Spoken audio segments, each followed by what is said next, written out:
I want to ask, since you've actually gone to film school today, 2018, like, what would you say about it? Recommend it? 'Cause I want to hear from you because you went. I mean, I loved my film school. Do I think you need to go to film school now? No, definitely not. I think that I think there's different types of people, and you just have to do what's right for you. But above anything else, invest in yourself. So whether you think investing in yourself means going to a film school to learn fundamentals because you learn better that way, then do that.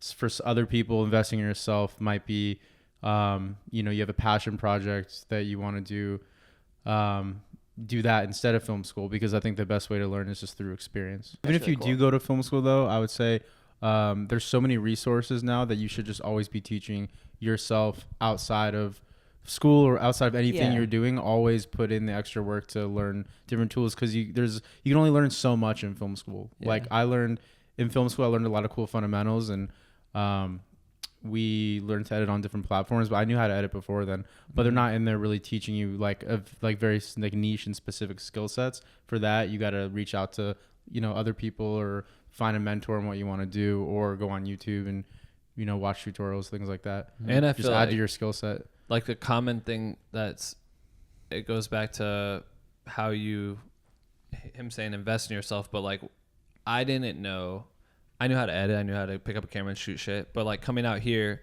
I didn't understand like basic terminology that you would use on set. Like all of a sudden there's departments and things like that. No one's teaching that technically on YouTube. You know what I mean? Like that, you can learn how to edit. You can learn how to do these cool transitions. You can shoot it's cinematic with fucking gimbals and shit like that. And everyone thinks that's what you learn in film school. No. But now I come in and you walk on a film lot, and they're saying shit to you like you should just know this, and you have to either act like you do and then go ask someone a question or something like that, or people will tell you. It's like Google. I don't know. I'm trying to think of something stupid that I would learn like on set that I could never have learned on the internet. You know what I mean? Like I think that the benefit to film school for me was learning the fundamentals and learning film theory.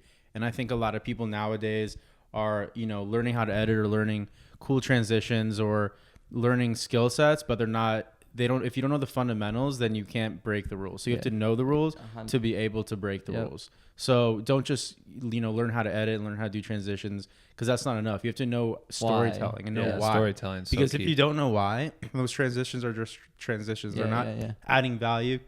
Excuse me. They're not adding value to the story you're trying to tell. Absolutely, because I see people do that all the time. That's facts, because look at like how many creators are coming up right now and I think are glorified for like this insane edit ability, but just some wild shit.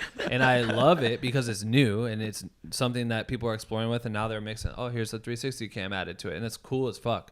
But the problem is for longevity for these young creators, because they come up and they just start shooting right away and they never develop the storytelling ability. It's like if you can add that to your insanity of editing and video skills, it's like that's where you will become excellent. Especially if you can't. There's a thing about going to film school and not being able to afford film school, because I wanted to go to film school really fucking bad and I couldn't go. That shit was so expensive, I just couldn't afford it. I had to go out of state and do all this shit, so I couldn't go. So I used everything before people like you existed on YouTube. I wouldn't even consider myself a filmmaker. But you teach me I just things. happened to be really into video editing like from a long time ago for fun, and then it kind of like led me into like talking with all these people who do like more industry type of work, and somehow I become a teacher because I knew the software really well, and then I'm like helping people who are doing projects that I never would have been doing. But that's what I'm saying, like that helps set like ideas, or at least teach me how to use certain tools so that I can move on and get my ideas out, like get it on paper basically. And I think that you just have to utilize those tools, and if you're willing to invest you're an hour into listening to the Justin O'D Show podcast, you're definitely trying to like, all of a sudden you meet a Shannon, you meet an Andrew, and these are people that you can start looking up to and start paying attention to, and then you study these people and they become your mentors, even if they never talk to you directly. Last thing I want to say is don't wait on anyone.